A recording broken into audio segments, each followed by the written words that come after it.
October 12th, 2018, Oak Haven High School practice field. My name is Willow Creed, and I was the girl everyone saw as just another bubbly cheerleader with pink hair and a permanent smile. But that smile vanished forever during what should have been a routine late practice. I stayed behind as dusk fell, the fog rolling in thick and silent. That's when I saw it, a silhouette in the trees that moved all wrong, a thing that wore familiar faces like masks. This is my testimony of the night. Something ancient and hungry decided to play a game only I could see. The fog swallowed the world that evening, muffling the distant sounds of cars until there was only the wet grass beneath my sneakers and my own breathing. I'd stayed late to perfect a new routine, my pink hair damp with mist.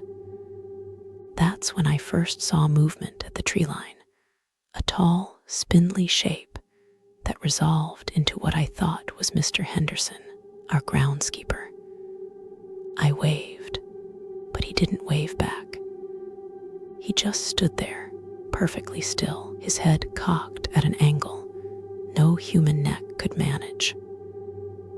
A cold dread, entirely different from the evening chill, began to prickle my skin.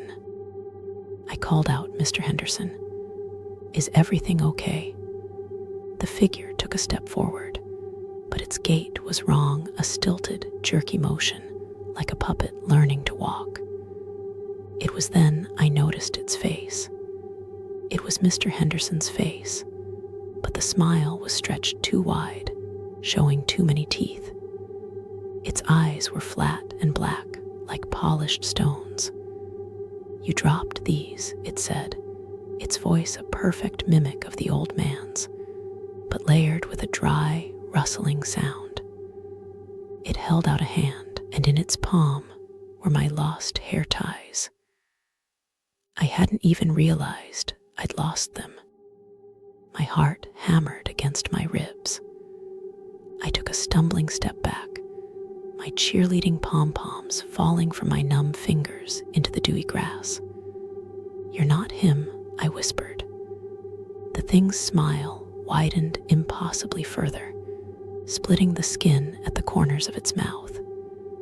It began to change, its form shimmering like a heat haze. For a terrifying second, it wore my mother's face, her expression twisted into a snarl of contempt I'd never seen before.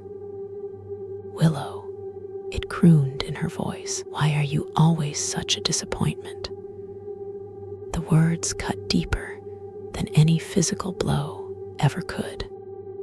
It started toward me, its form flickering through half-remembered faces from my life, a childhood friend, a stern teacher, my own reflection. Each visage spoke a hidden insecurity, a private shame. I turned and ran, my lungs burning. I didn't look back, but I could hear it behind me, its footsteps, a perfect, mocking echo of my own. The fog seemed to conspire with it, the trees grasping at my uniform with skeletal branches. I felt a sharp sting on my arm, and later I'd find 3 parallel scratches, deep enough to bleed, healing now, but forever marked. I burst from the tree line onto the main road, collapsing under the harsh glow of a streetlight. When I dared to look back, the field was empty and silent. The police found nothing, but I know what I saw. Even now, 5 years later, I can't look at a familiar face without a jolt of fear. I see silhouettes in every shadowy tree line, and sometimes in a crowd, I'll see someone with a smile that's just a little too wide, their eyes a little too dead. It's still out there, and I think it's still wearing the faces it stole from me that night. Subscribe for more stories.